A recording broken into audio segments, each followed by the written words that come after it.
Shalom, peace and blessings, everyone. Welcome to Generation Impact for Yeshua. I'm Brother Chuka. We're going to be continuing on the Truth of Rapture series. I'm going to be reading from Matthew 24, from the Scriptures version, starting from verse 43. And know this, that if the master of the house had known what hour the thief would come, he would have watched and not allowed his house to be broken into. Because of this, be ready too, for the Son of Adam is coming at an hour when you do not expect him. Who then is a trustworthy and wise servant, whom his master set over his household, to give them food in season? Blessed is that servant, whom his master, having come, shall find so doing. Truly I say to you, that he shall set him over all his possessions. Hallelujah. So the Messiah is saying,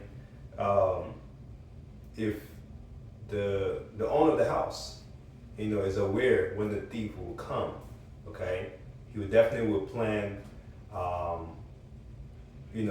for that thief when he comes. Definitely, just be ready, knowing that he's coming, and it's definitely going to be fighting back, right? It made me think about the movie Home Alone, right?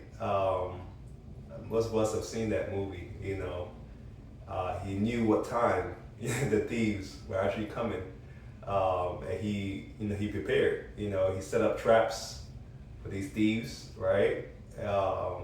And that were planning to come, and he knew what time they were exactly going to be coming, and he was just ready. So it's funny as well as it's a good movie, but it just made me think about this analogy that the Messiah is talking about. So, but he's giving us, he's always, he's telling us to stay ready, stay prepared of his return, because no one knows when he's going to return.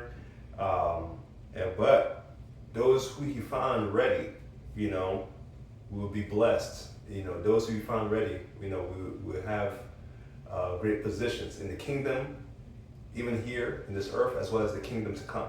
Okay, so stay ready. Stay sober-minded, spiritually, mentally, physically. Stay in repentance. Stay humble, including myself. I'm speaking to myself as well. And always stay alert for the enemy, always seeking ways to devour, to destroy, steal, kill, and destroy. But Jesus has come to give us life more abundantly. He gives us strength through the help of the Holy Spirit. Ask for the help of his Holy Spirit to give you power to endure. So we keep enduring. And those who endure to the end shall be saved. Keep walking in his commandments, statutes, and judgment, and your faith in Jesus. Shalom. Bless y'all.